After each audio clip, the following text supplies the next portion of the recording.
Jakk and Jay write an emo banger and then have a falling out worthy of an emo banger. Plus, Bananas and Nany, they're just skating on by. Laurel retains her best Stonewall I don't give a fuck face championship belt. Michele and Jay, they have no idea what they are doing. There is some romance at a pool party. Veronica and Darrell, they find themselves without any friends, and we say goodbye to two wonderfully likable rookies. And also, has anyone seen Kaycee or Kenny? It's the Challenge Ride or Dies episode 5 recap coming up right now.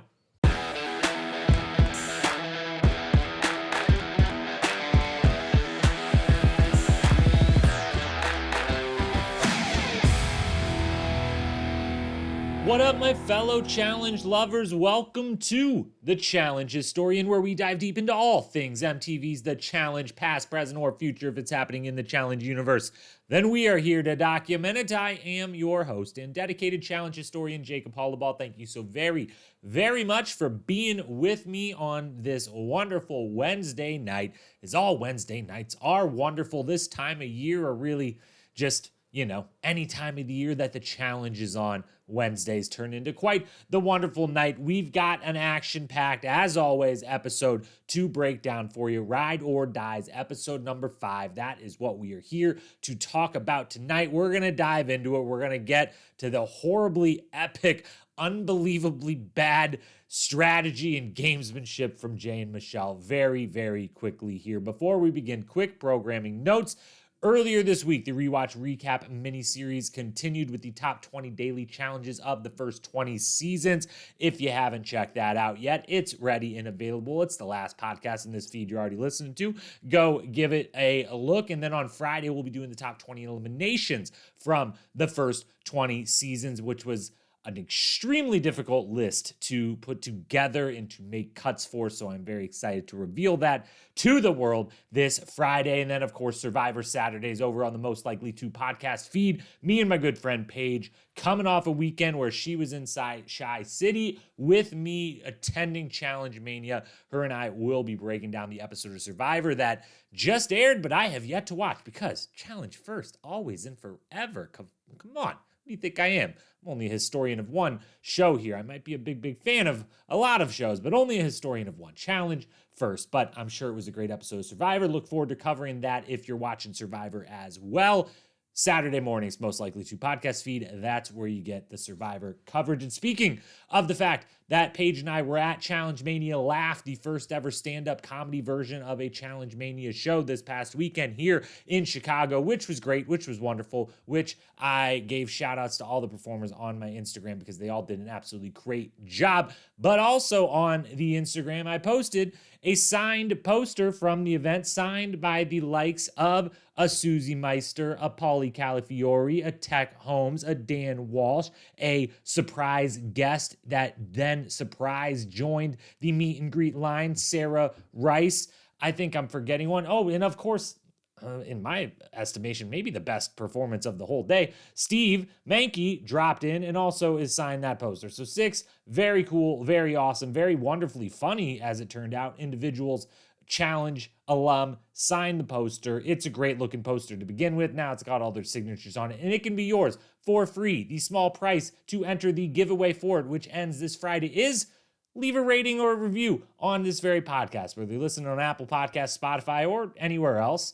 Those first two, most of you probably listening there. I think by the numbers, almost all of you are. Leave a rating there, screenshot it, send it to me in my DMs at Challenge Historian on Instagram. You are entered. That's all it takes. And for those of you who say, Jacob, I've already given you a rating a long time ago. Love you. Thank you. That's what you were saying to me, and now I'm saying it right back because love you, thank you, that's amazing, and you still get to enter. Just it shows on the top of your little screen that you already left a rating. Screenshot that, send it to me. You can be entered. The poster can be yours. So with that, that's all the programming we've got.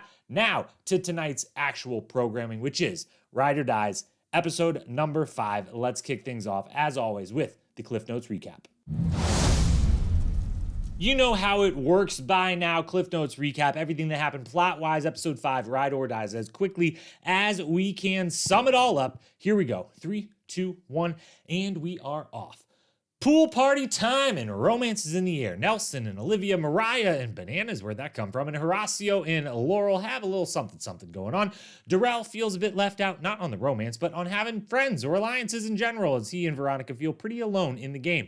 Next, it's on to a whole new type of party as, misspelling there on my end, new type of party as Jakk and Jay convince the house to have an emo party and all get in touch with their saddest of feelings. Lots of black clothes, lots of bad makeup, and Jay and Jakk perform their new hit song, cementing their bromance status. For now, off to the daily challenge, sponsored by Burger King, called Royal Relay, where the teams have to collect 4 crown pieces from across the lake, each taking a turn swimming and rowing to make up the 4 runs they have to do first to get all 4 pieces back and put together wins their heat. The fastest heat winner wins the day and $5,000 apiece from Burger King. Alrighty then. Heat 1 sees some impressive performances by Nisa and Jordan, Horacio and Olivia, Laurel and Jakk, but none of them could keep up with Jay and Michele. Then Heat 2, where Tori and Devin lead wire to wire, with Veronica not knowing which way to swim, Mariah and Nany not knowing how to row, and Colleen and Kim actually making a late charge that falls just short, but impressive performance. Overall win, though, goes to Michele and Jay, who now have a chance to really shake things up, which they do. But for themselves, they have no idea what to do, and in a panic, pick Laurel and Jakk, Anissa and Jordan, Darrell and Veronica, and Kim and Colleen to go into interrogation, where all 4 of those teams call out Jay and Michele for not picking Bananas and Nany, who threw them in, and for not doing a single smart thing in general. Jay and Michele are shook, all by their own doing, and afterwards end up talking to Bananas about how things went. Jay and Jakk have a chat that seems nice, but then Jakk reveals to Laurel that he doesn't forgive or forget and was just faking it. Then Michele attempts a conversation with Laurel, which goes exactly how a conversation with a pissed off and befuddled Laurel usually goes, aka completely stonewalls her.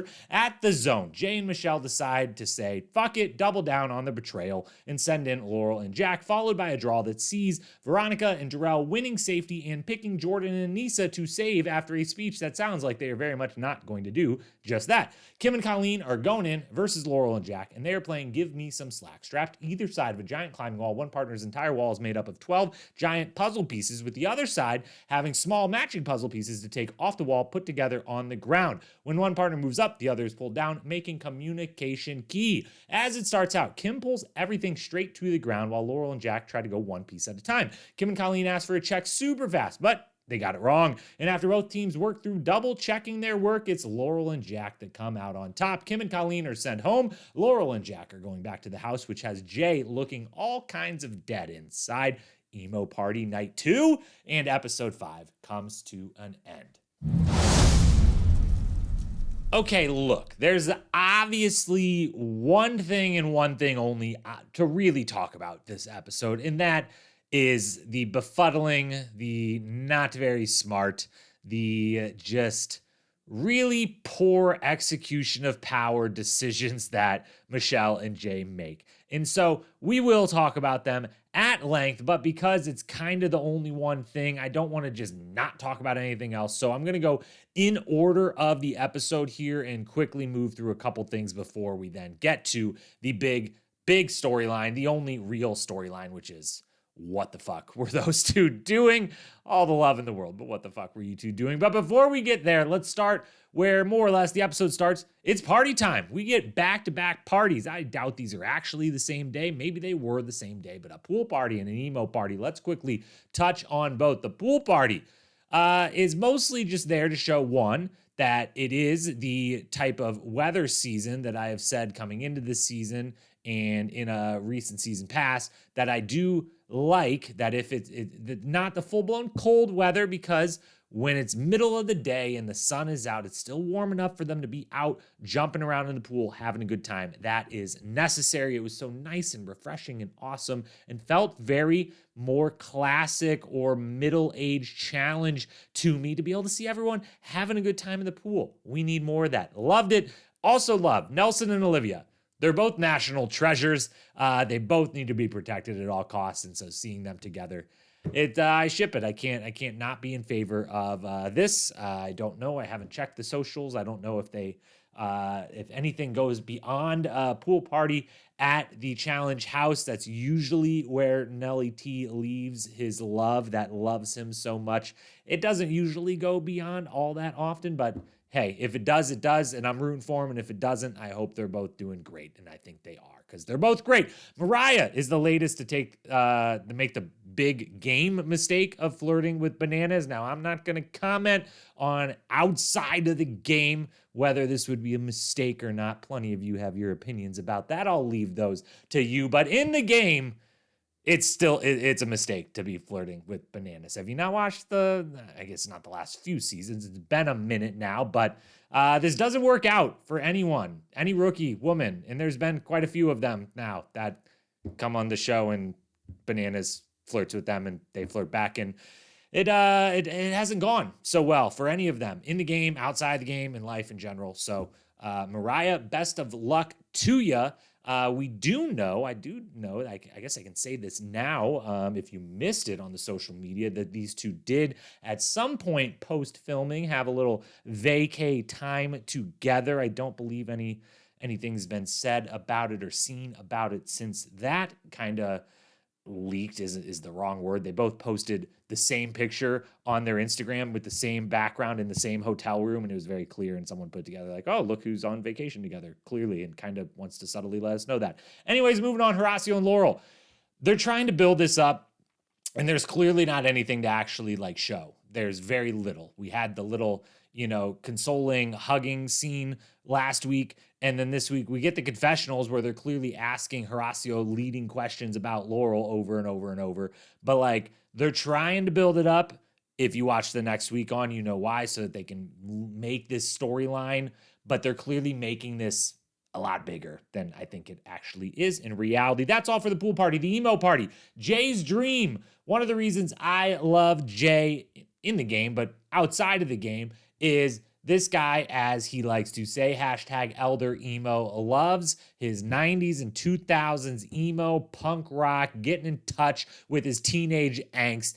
I'm a big fan of all of that music as well, all of that lifestyle I lived right along with what it seems like Jay did, all of his upbringing. He still celebrates it almost daily in his social channels. I love, love, love every time he does one of the try not to sing to this group of songs. I'll play 20 seconds of each one, all these hit emo punk rock songs. And I'm just like, boom, there's my playlist for the gym today. Let's go. Thank you, Jay. So this is his dream.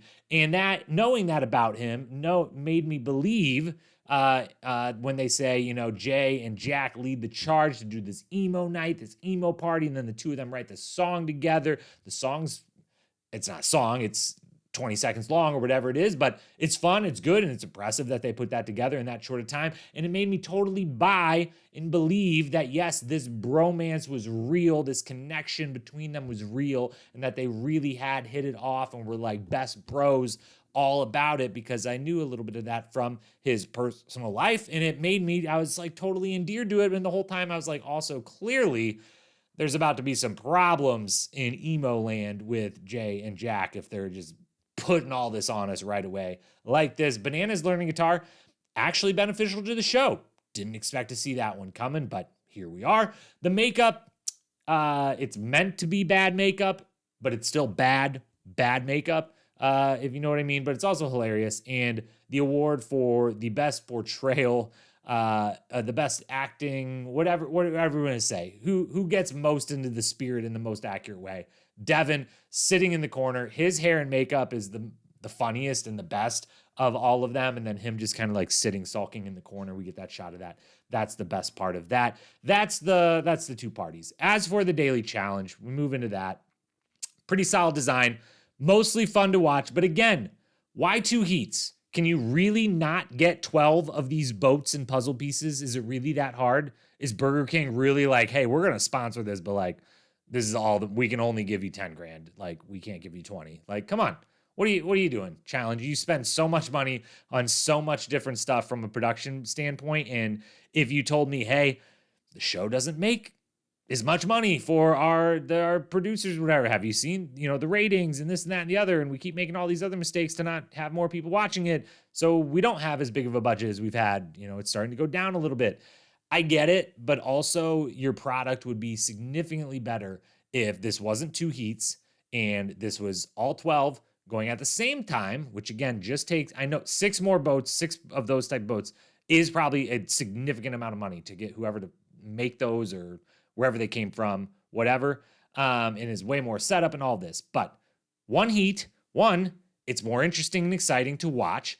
Two, the daily challenge is over quicker. Give us more time in the house. That's what most people are wanting anyways. So the daily gets better. We get more house time. Your whole show gets better. Stop it with the heats. Do everyone at one time. That is the best version. But outside of that, it is a really good challenge, and it really puts a lot of people's endurance on display. It puts swimming on display, and it puts paddling on display. All three things clutch and key to a final, which, speaking of, let's talk a couple quick performances. Mariah, first and foremost, not being able to figure out the paddling, combined with the fact that Fessy not able to help her figure out the paddling, really lowers the ceiling for what I thought of this team. I was starting to feel really good about this team, their chances to dominate in the competition, whether they would have to go through some eliminations, whether the political game would be super duper messy, that wouldn't have mattered, because I was starting to think this team's ceiling as an athletic duo and the ability to, do all of the challenges put in front of them, I was really riding high on them. And then now I'm like, what, come on. It's one thing for her to be like, I've never rode like this. I'm a little confused. But it's another thing for her to be confused by it, him to look and be like, I actually can't adequately explain to you or help you in this moment figure out how to just do this circle motion with your hands and get the rhythm of it. And so that lowered my expectations. Similar but different, Nany and Bananas felt like that was on purpose. I don't know. I don't have anything else on that. I'm just going to leave it there. It felt like they knew, well, we're not winning our heat. What's the point of like catching up and getting second?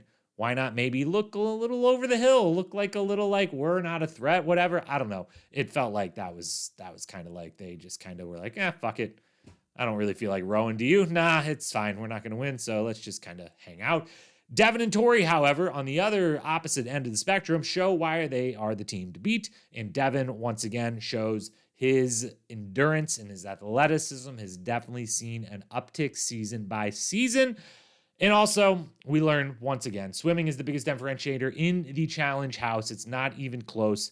Swimming is what separates, it just separates everyone in the house in such a big, massive way. It comes up in multiple dailies every season. And more often than not, it's probably going to come up in a final, maybe not in a long enough portion to like totally derail you, eliminate you from something, but also it could. And just swimming in general, when swimming is introduced to a daily, to a final, it is far and away the biggest differentiator in the house. Shout out Anissa.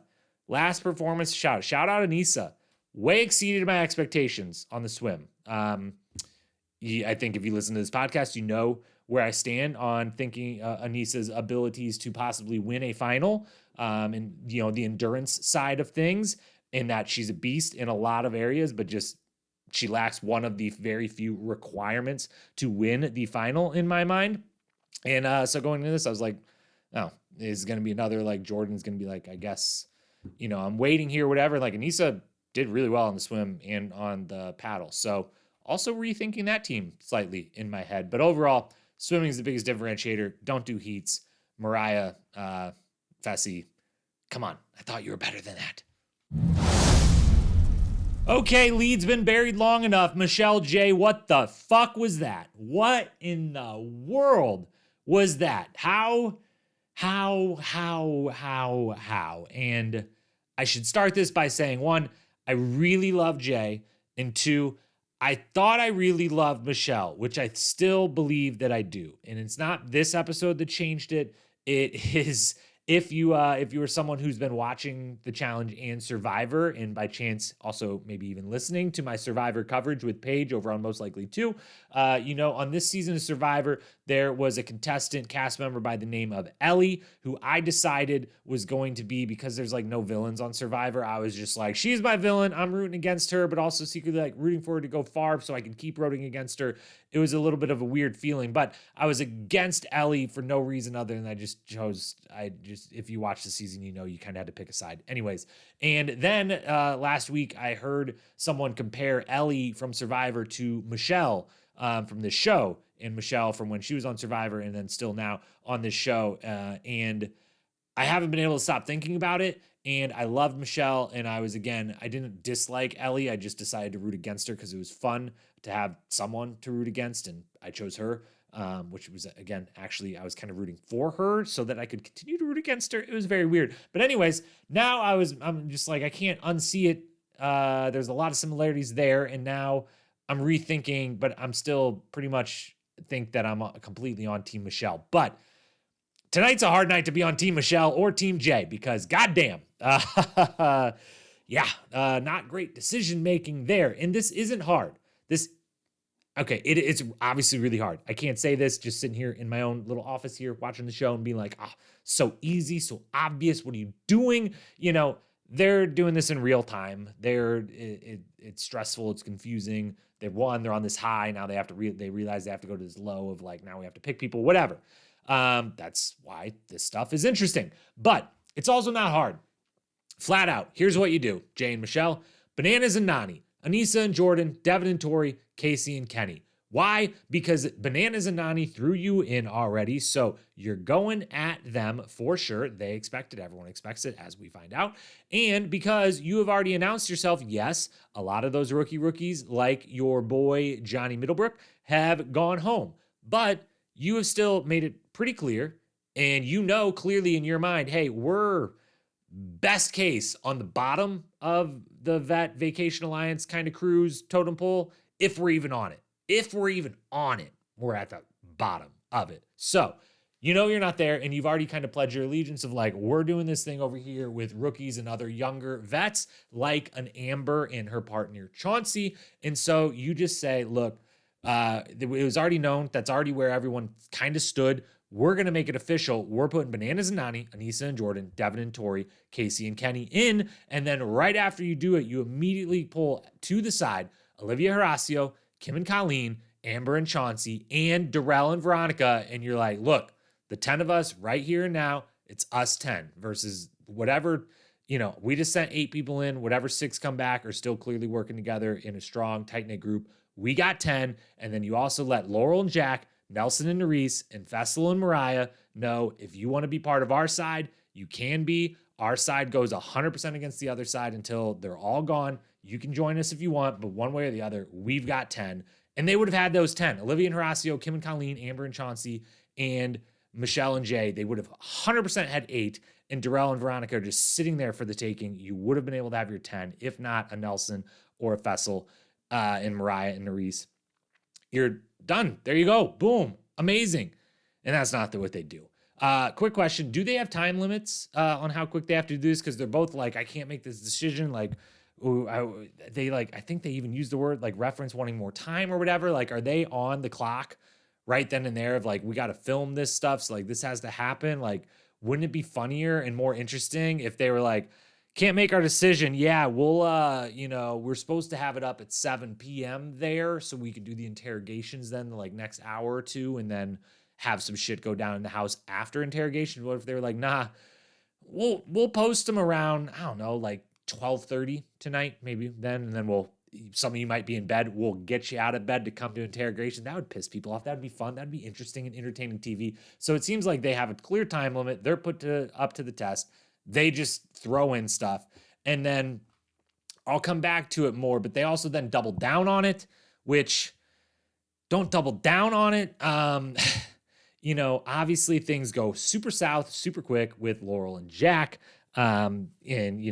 Michele and Laurel's conversations we'll talk about when we talk about best moments of the episode. We'll just save that for then. But don't double down. Pick Darrell and Veronica. Once you put yourself in this situation, you're like, all right, we put in Laurel and Jakk and Darrell and Veronica and Kim and Colleen and Aneesa and Jordan.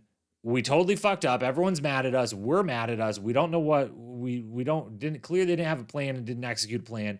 In that moment, pick Darrell and Veronica for 2 reasons. One, of that group, they're the ones that don't have any allies, aren't going to mess anyone too upset about it. And 2, they're going to lose the elimination, probably. Unfortunately, I have to say that. I love them both dearly, dearly, dearly. But look, they're significantly older and I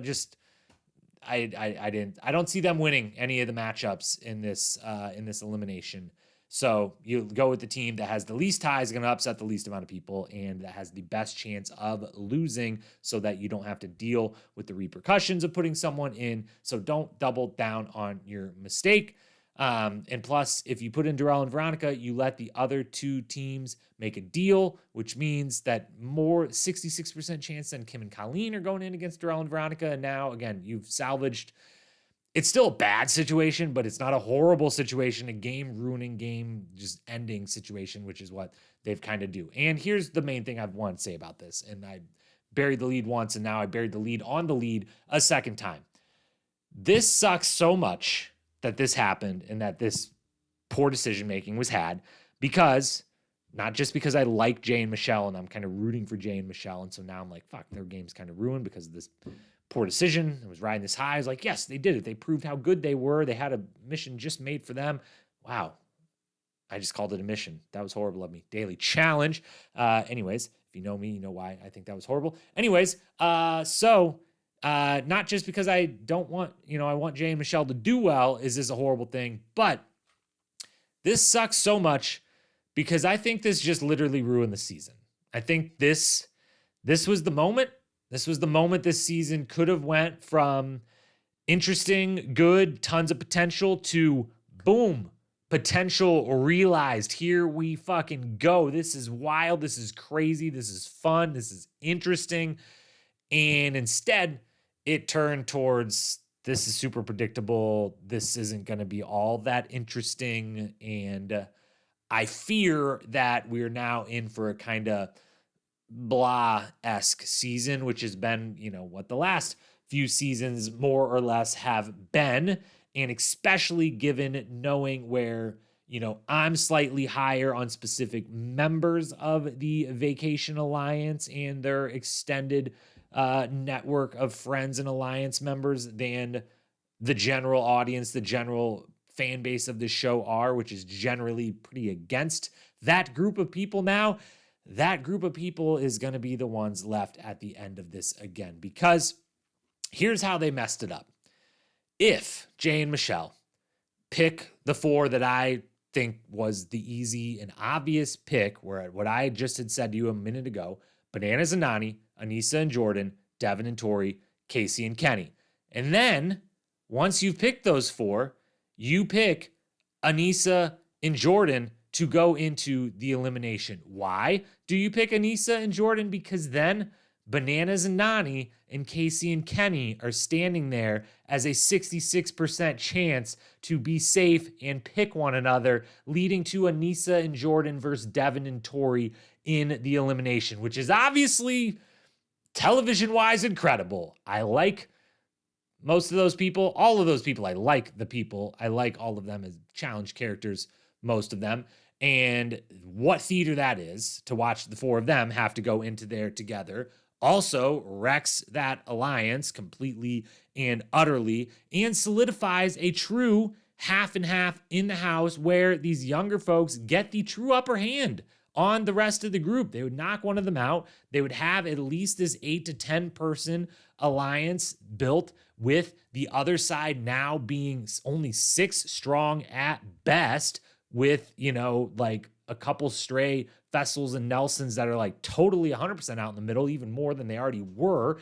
And it's just that's so good. That season is so good now. We have this incredible elimination moment this episode, and then the next couple weeks are like, holy shit, like this new age, this new group of people taking over, like Olivia and Horacio, not just like rookies, and Kim and Colleen would still be there, but like Amber and Chauncey get their shine. Jay and Michele would continue to get their shine.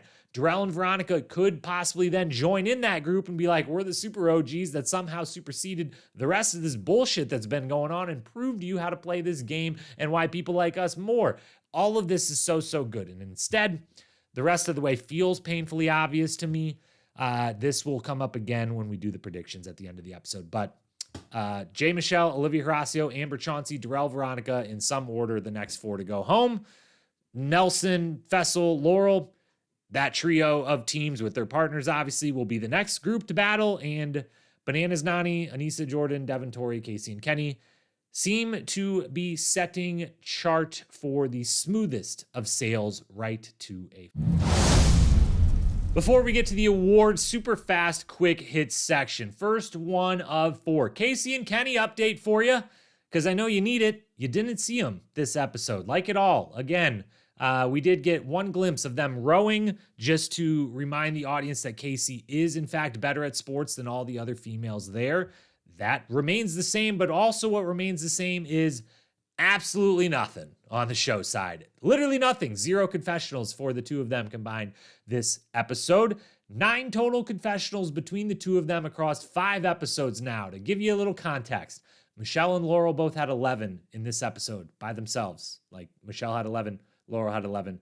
Kenny and Kaycee have 9 between them for 5 episodes the whole season. Second item on the quick hit list, Olivia for season MVP. Just want to give it a shout out one more time, because this is the moment where it flipped, and that, while it was great the first 4 weeks of the season, Olivia's the MVP. This is the first episode where that takes a major back seat, and clearly, just again, with the way we now assume, or I assume and just said that the season was going to go, that MVP momentum is probably going to slowly but surely die out. So just one more time, wanted to celebrate the fact that Olivia was for sure the MVP of the first, I don't know if it was a quarter of the season, third of the season, I don't know how many total episodes there is, but 4 episodes in, Olivia was the MVP. Shout out to her one more time. Third quick hitter, Laurel's long-held challenge belief that it's pointless to make friends or hang out with people in the house was very much confirmed to her this episode. You could see the confirmation bias running through her body in that moment where Jakk, and her are talking, and she's like, yeah, this is why you don't make friends in the challenge house, because they're just going to screw you over the first chance that they get. And it's like, it's kind of true for sure. And you've had your reasons to feel that way over the history of your career in the challenge, but also you have you just kind of decided this at some point, and then that became your thing, is that you weren't always all the way back to your rookie season on Fresh Meat 2, where she was kind of like, I do my own thing up in my room. I'm not really into hanging out with y'all and whatnot. And again, every time she's had reasons for it, but it was just, in that moment, I was like, oh my gosh, Laurel is just having all of her deepest held challenge belief just completely confirmed to her and thrown back in her face. And so it was worth calling out. Fourth and final thing then, I didn't talk about Kim or Colleen yet. I should have, because they're wonderful. They're amazing. I really enjoyed both of them this season. I would really like to see both of them back on this show. I think they're great, especially Kim. Especially both of them. I shouldn't even say especially one of them. I liked both of them a lot. And in this elimination, Kim's strategy was sound. Get all the pieces at the bottom.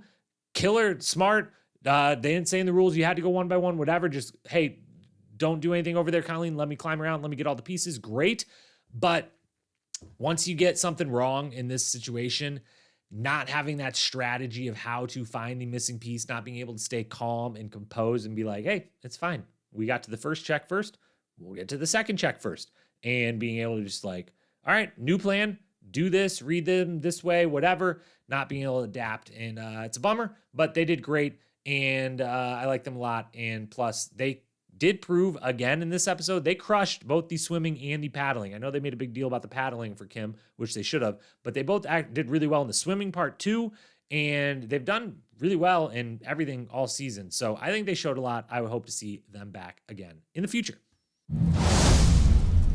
Time to hand out some awards, and I gotta say, a little light this week. A little light, and by a little light, I mean I only have 2 nominees for quote of the week. Those go to Darrell for not knowing what emo is. Man, I don't know what an emo is, but I guess I'm supposed to dress up in all black, put on an earring, and try to bang it out with these cats. If you can't beat them, join them.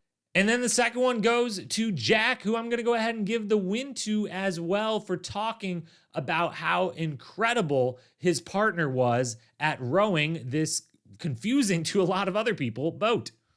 This boat might have been picked out from the Smithsonian Museum. It looks like it's straight from 1592. Literally a rescue boat from the Mayflower. And Laurel has great form on this. You would think that maybe she's taken a time machine and rode with a pilgrim before, because she is absolutely killing it. So yeah, good on you, Jakk. Jakk definitely in the running right now for the Dan Renzi Awards, doing great in the confessionals in limited use, but has been good. And yeah, Thank you for providing the one really, really good quote, because they were just a little lacking this episode, which is fine. It happens. Jakk gets the win. Best moment, 3 nominees. First and foremost, of course, Jay and Jack's hit, banger, emo, classic.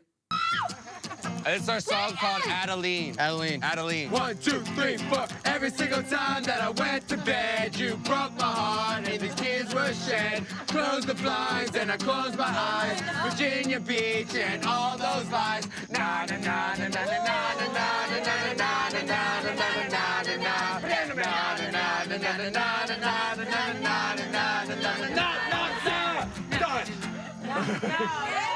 Great stuff from them there. Second nominee, Kim's paddling montage. I did really enjoy, but also in the moment where they really highlighted it, I was like, one, they're not about to catch up and win, even if they won their heat.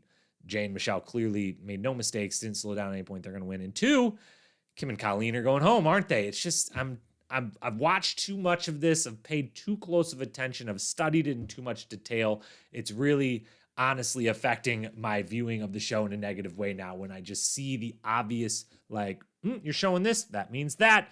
It's just too much. I got to get it out of my head. Anyways, third nominee for the best moment, Laurel and Jakk, combined one, sitting in the interrogation, total stone faces from both of them, won't say anything.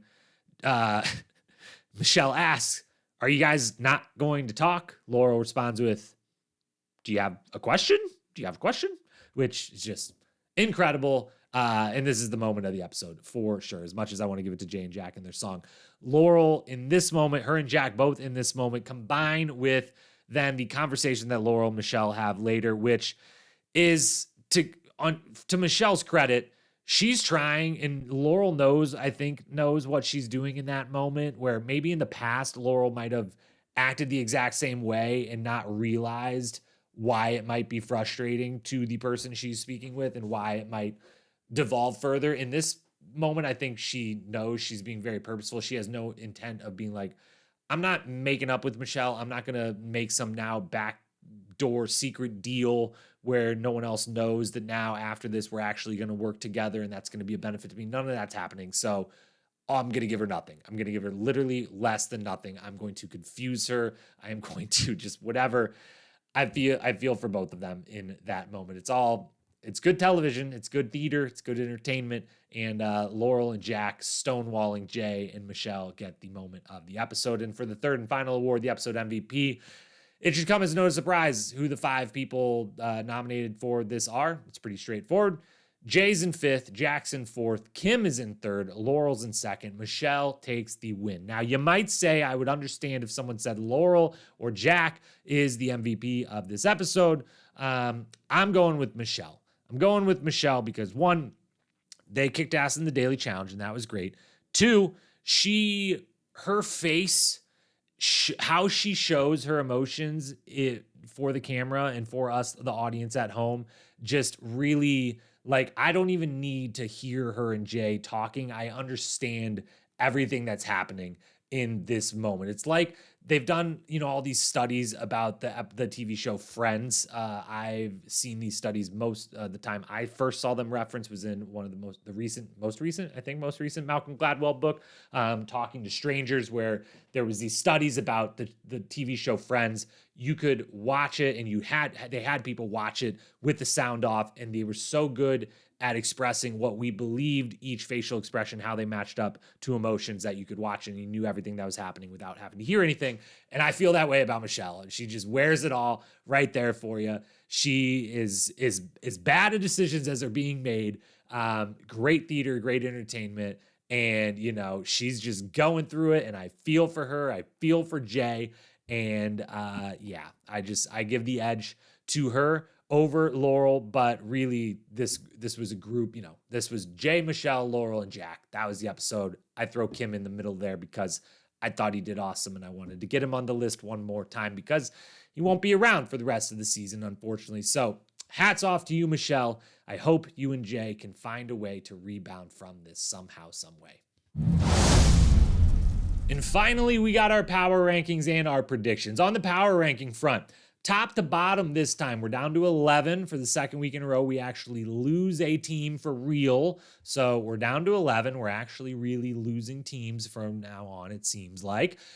Top of the board doesn't change at all. Everywhere else behind it changes a lot. Tori and Devin, Nany Bananas, that's your 1-2. That's how the season started. That's how it was episode 2, 3, 4, and now 5. Those aren't changing. What shook up after that in a big way is the rest of the order after those two. Number 3, Anissa and Jordan move up from 7th to 5th to 3rd. Fessy and Mariah drop back to 4th. Laurel and Jakk move up to 5th. Nelson and Narice move up to 6th.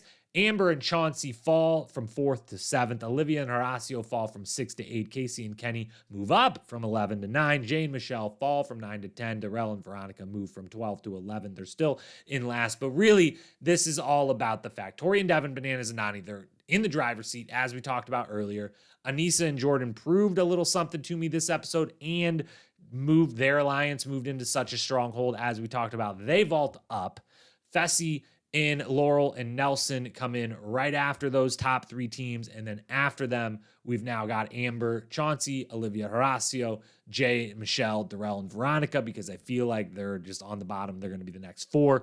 Kaycee and Kenny square in the middle of them, because while they're in the best alliance, I still think they don't have a shot at actually winning the final, even if they find their way getting there without doing a single confessional or a single elimination or winning a single daily challenge. They might end up there. That's your power rankings. As for predictions, we took our first hit, the preseason predictions. We had Colleen and Kim in the final. It was our boldest of our predictions, and bold predictions, more often than not, wrong. So we're 1 down. We still got Bananas and Nany, Michele, Jay, Tori and Devin, Chauncey and Amber. Half of that's looking solid. Our winner picks still looking solid, Tori and Devin. And so far this season, week 2, we went 2 for 3 on weekly predictions. Week 3, we went 2 for 3. Week 4, we went 2 for 3. And this week, maybe I shouldn't be judging my own predictions because I kind of let one slide here, but I went 2 for 3 again. I said Jay and Michele would win the daily, which that's hard to predict. So I'm proud of myself on that one. I also said someone not named Colleen will sleep in Fessel's bed, which technically didn't happen, but in the next week on, Fessel climbs into Laurel's bed on top of Laurel. And so guess what? I'm counting it. I'm saying we got enough of it. That counts as this episode. I saw it. It happened. I'm right. I was not right. I said even split 4 vets, 4 rookies in the deliberation, which was 5 vets to 3 rooks. So almost got that one. 2 out of 3 every single week though. And next week when I will inevitably go 2 out of 3 again, because that's what I do. Here's what we're saying. First one, combined 2 or less confessionals for Kenny and Kaycee. Feel pretty good about that one. Tori and Devin will win the daily. That's prediction number 2. And prediction number 3, let's just nail it. Let's just go all the way across the board, put our money where our mouth is. The 4 teams, all 4 teams that will go into the zone are the 4 teams I said earlier. Olivia and Horacio, Jay and Michele, Darrell and Veronica, Amber and Chauncey. You're going in the zone because Tori and Devin are going to win the daily, and Kaycee and Kenny aren't going to say a word about any of it. That's what's happening next week, and that is all of my thoughts on what happened this week. That is everything for this episode, episode 5, Ride or Dies, your recap and coverage. As always, thank you so much for being here. Check back in on Friday, top 20 eliminations, plus a few honorable mentions, and by a few, I mean kind of a lot, of the first 20 seasons. Go backwards for the top 20 dailies, the top 20 of the first 20 seasons, all the rewatch episodes, all of it. If you're watching Survivor Saturday mornings, most likely to podcast feed. That's where you'll find me and Paige breaking that down. And as always, you want to talk challenge, chop it up about the greatest reality competition show there ever was keyword maybe there. I didn't just say that. I swear I didn't. But if you want to talk about that comment I just made or any other, challenge historian on Instagram, DMs always open. And now, go right now before you click next podcast. I know you're scrolling right now trying to find the next thing to listen to. Before you do, go back to this podcast page, leave us 5-star rating, screenshot that, DM it to me, win yourself a poster autographed by Susie and Sarah and Dan and Steve and Paulie and Tech. You got to get that, right? So leave a rating, DM me the screenshot of that, be entered in that prize. That will be drawn on Friday afternoon. Thanks for being here. Talk to you again soon. Peace.